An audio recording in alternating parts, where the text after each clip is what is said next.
This is Greg Hawk. I'm here to tell you another treasure story. This one's called The Lost Mule Shoe Gold, and it takes place about 25 miles north of Yuma, Arizona, or Winter Haven, so a place called Picacho. It's right on the Colorado River. Okay, this story was sent over to me by a group of treasure hunters out of California and asked if I wanted to meet up there to maybe have a look around. And I said, sure. So they sent me a copy of the article coming out of 1954 Desert Magazine, a September issue, written by Harold O. Waite. So I read the article, and it kind of went like this. An old prospector wanted to get across to Picacho, so he took a ferry across from the Arizona side over to Picacho, which is on the California side, with his horse and pack mule. And he was heading to Dos Palmos Oasis, which is about 80 miles away. And between Picacho and there is rough country. It's desert, rolling hills, mountains, and very little water. Well, the only problem was the old boy had dysentery. He was sick. He could hardly move. But he went ahead and forged ahead. And they figured he probably went along the road right alongside the river at that time. Today it's all underwater because of the Imperial Dam. But anyway, he probably went along that for a ways before he cut back through the mountains.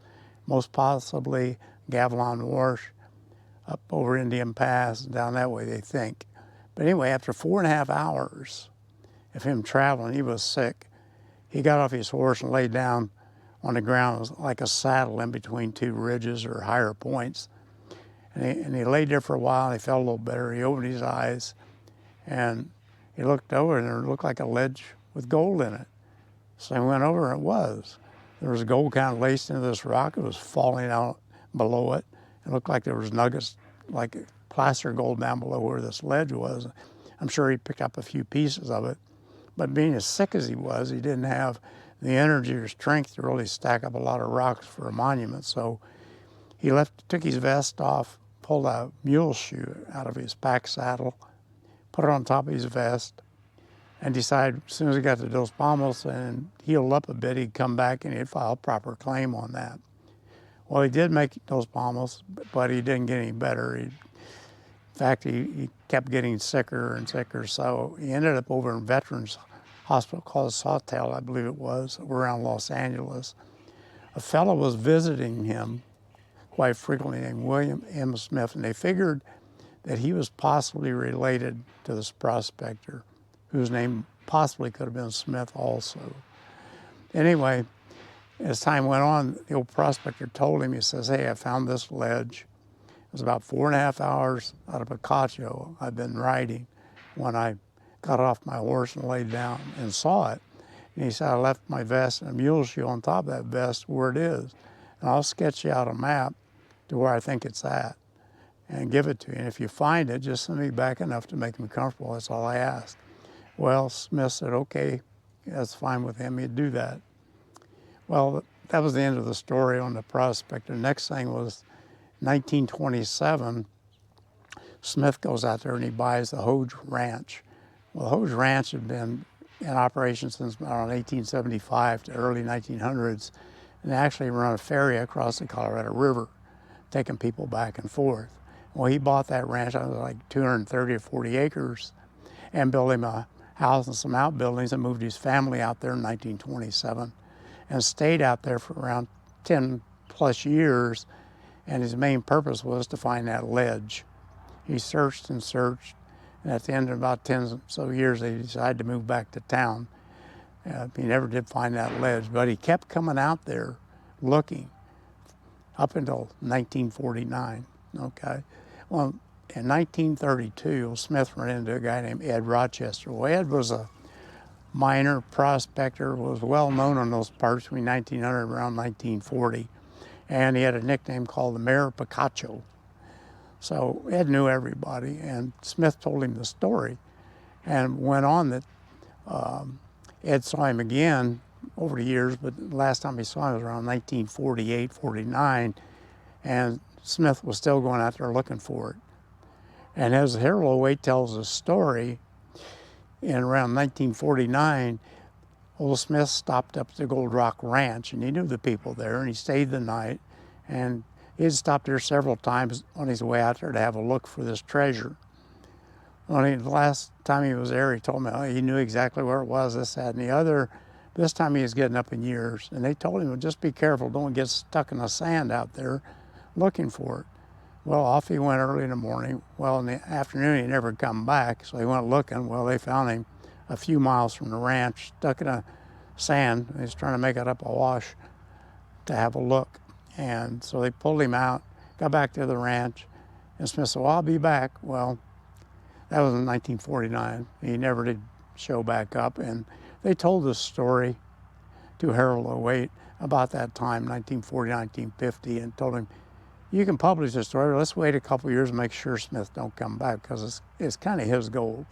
Well, they waited, and Harold finally published this story in a magazine in 1954. All right. A lot of the source information for Harold O'Waite came from Ed Rochester. Like I said, Ed really knew the land there quite well. And so that's kind of the story. Smith had looked for over 20 some years, from 1927 clear up into 1949, and never did find it. So it's still out there somewhere to be found. Anyway, we're going to take you out there. We're going to, I'll show you the map of the area. We'll take you out there and I'll show you some campsites along the river. Right now, that whole area from Picacho on up to what they call Outpost Campground, there's like 4 or 5 campgrounds there. It's all controlled by the Picacho State Recreation Area or state. And they charge to get into the area like 20 bucks. And campsites is $35 a night, I believe it is. And they pretty much, that whole area right along the river. Behind that and around it is mostly wilderness area. And a lot of the Jeep trails that used to go back in there are now flagged, and you'll have to either hike in or horseback in. It's, like I say, it's pretty tough country, very little water, and everything looks the same out there as you wander through them hills. So if you take a chance, you want to go out there and have a look around, just beware. It's the desert and it's brutal, all right? So I'm going to show you a copy of some of the magazines and the map and some pictures along the river. And Harold O'Waite also wrote a book in 1959 called Lost Mines of Arizona. And a lot of his stories took place on the other side of the river from Picacho. And I'm sure a lot of this information was also supplied by Ed Rochester. And it's a pretty interesting book if you can find it. It's out of copyright now, or out of publication, but it's well worth a read. All right, so let's go ahead and I'll show you some pictures and we'll take you out to the river. Thank you.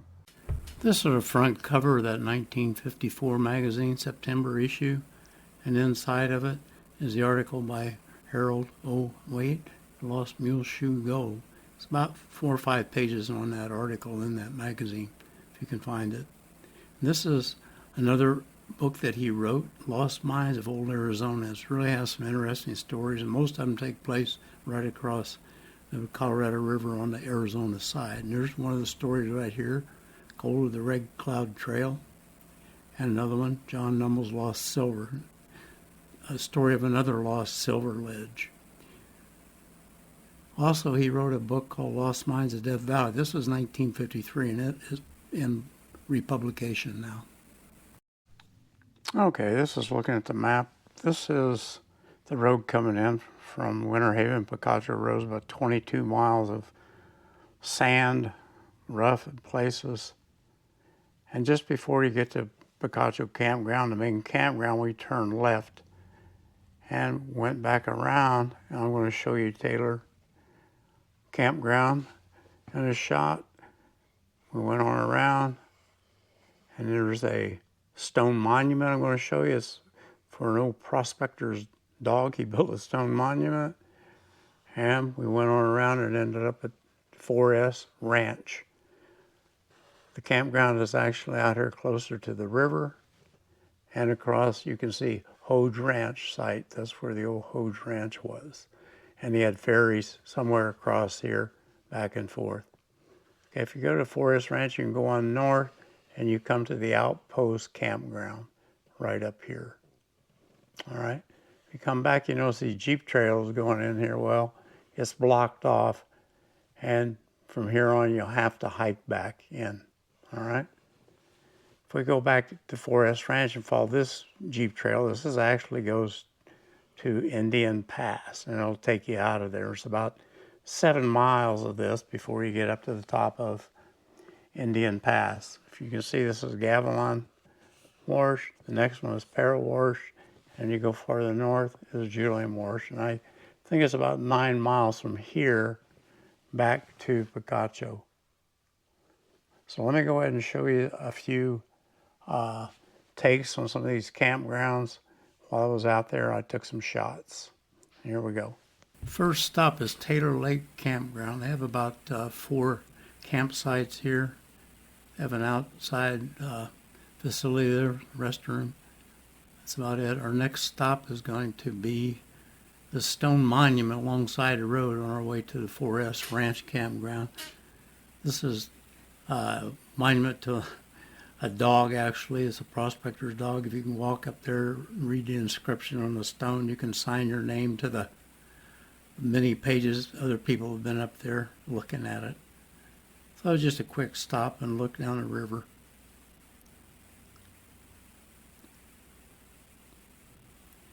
Next stop will be 4S Ranch, and we come to Gavilan Wash, and you can see 1.5 miles to the right, and Ogilvie is left. If you come in from Indian Pass, the first sign you'll see is Picacho Campground. So here we are at a 4S Ranch Campground. This was Smith's Ranch, the 4S Ranch. And kind of beautiful scenery down along the rivers, a campground in the background. All right. Next stop is the Outpost Campground. It's right on the river. There's another 3 or 4 campsites here with an outdoor toilet. You can see you can easily access these campgrounds, 4S and this one, by boat. You can see you can come right up the river.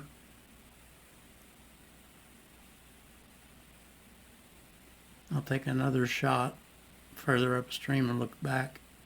And you see a lot of the sandbars in the river. So if you're boating up the river, you have to be pretty careful of all the sandbars. Because as the water level comes up and down, depending on how much water they let out Parker Dam up above. So pretty scenery, very quiet back here. This is a quick shot of Gavilan Wash, a couple miles up from the 4S Ranch Campground. You'll see it's pretty sandy out here. A lot of rough mountains and terrain around here, and sandy hills. If you stay out here at night, you're liable to see a beautiful sunset.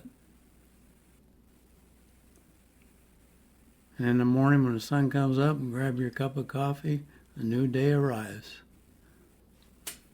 For more treasure videos, go to our YouTube channel. Just type in Random Tangents Greg Hawk, or go to our website at desertroamerpress.com for our treasure blog and videos there. Thank you.